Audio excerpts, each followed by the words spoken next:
Papo de Criminalista, o seu Instagram, o seu YouTube e o seu Facebook da Advocacia Criminal. Aqui é o ponto de encontro dos papistas, dos advogados criminalistas militantes e interessados na advocacia criminal e também na defesa intransigente do Estado Democrático de Direito. Na década de 70, no final da década de 70, de 79, início da década de 80, 81, eu comecei a escrever a respeito do interrogatório do réu, que naquela época era o primeiro ato que abria a instrução criminal e era considerado ato privativo do juiz, ou seja, só ele podia conversar com o réu. E o silêncio do réu ia ser interpretado em seu desfavor. Isso estava no texto da lei. O silêncio será interpretado em desfavor do acusado. E as partes não podiam nem passar perto, quanto mais participar do interrogatório, fazendo perguntas. Eu achava aquilo um absurdo. Foi uma luta imensa, até a virada, com a mudança da lei e o interrogatório passando a ser o último ato da instrução criminal, com as partes também participando com perguntas, e o direito ao silêncio e ao direito ao silêncio seletivo. Foi luta de décadas, mas valeu a pena. Eu sempre falo para os meus colegas, principalmente o pessoal que frequenta os nossos cursos e as nossas mentorias, que o advogado tem que pensar fora da casinha. O advogado tem que ter ideias boas, sempre pautada nos princípios do direito.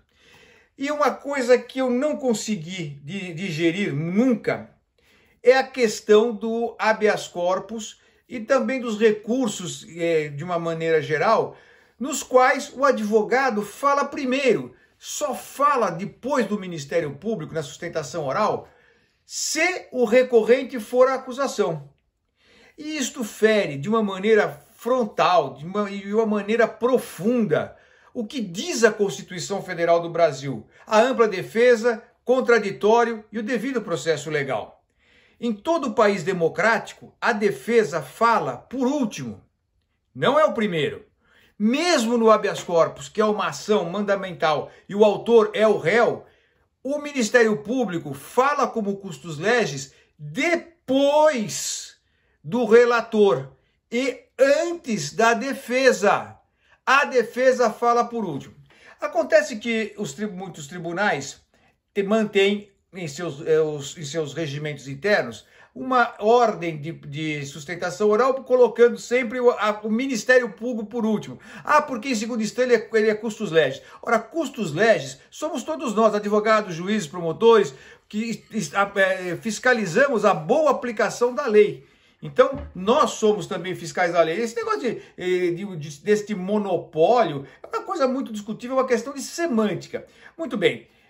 E nesta luta, a minha querida amiga e a professora, excelente professora, Patrícia Vanzolini, impetrou o habeas corpus número 560.587, no Superior Tribunal de Justiça, requerendo a inversão da sustentação oral. Conversamos muito e ela então resolveu fazer esse habeas corpus. E caiu com a relatoria do ministro Ribeiro Dantas, que concedeu a liminar contra a 8ª Câmara Criminal do Tribunal de Justiça de São Paulo, determinando que fosse feita em habeas corpus a sustentação oral da defesa depois do Ministério Público. E hoje foi realizada a sustentação oral da Patrícia Vanzolini. E foi, gente, eu não sei se vocês conseguem entender a dimensão da coisa. Nunca na história do Brasil, nunca, como diz o Mauro, desde que Cabral chegou aqui, a defesa fala, por último, no habeas corpus. O Regimento Interno do Tribunal de Justiça, no seu artigo 147, não permite. Mas esse regimento é muito antigo. Ele é retrógrado, é jurássico, está contra os ditames da Constituição Federal. E o ministro Ribeiro Dantas sentiu, percebeu, sensibilizou-se com a questão constitucional, processual que se apresentava ali e concedeu a liminar. Já tem um parecer terrível, grosseiro, nervoso, de uma subprocuradora da República, e esse habeas corpus terá o seu mérito julgado em agosto, e nós temos que acompanhar, porque é uma abertura de uma porta aonde vão passar todas as defesas. Vocês não têm ideia do que é falar depois do Ministério Público e não antes. Poder rebater todos aqueles pontos que eles trazem, que uma grande maioria não tem nexo com o que você defendeu. O Ministério Público vai lá para dizer se concorda ou não concorda com o parecer escrito. Este marco divide, é um divisor de águas, antes e depois, porque agora a defesa fala sim depois do Ministério Público em qualquer recurso. Isso eu quero deixar bem frisado.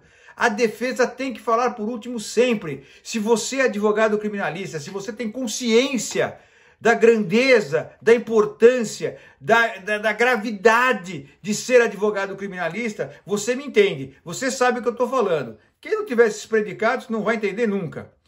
Mas se você é esse advogado, você tem consciência profissional do que é isto.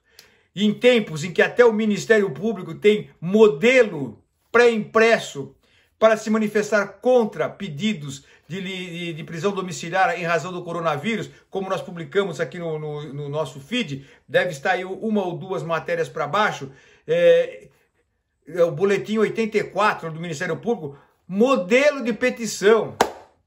Até o Ministério Público tem modelo de petição. Pelo amor de Deus, a petição é a alma, é o DNA da alma profissional do advogado. Que modelo de petição? Mas para vocês verem como está tão pasteurizada hoje a justiça punitivista no Brasil, que esse habeas corpus que foi sustentado hoje, e já sobre a nova regra ditada pelo STJ, é fundamental para o Estado democrático de direito e para o respeito à advocacia criminal.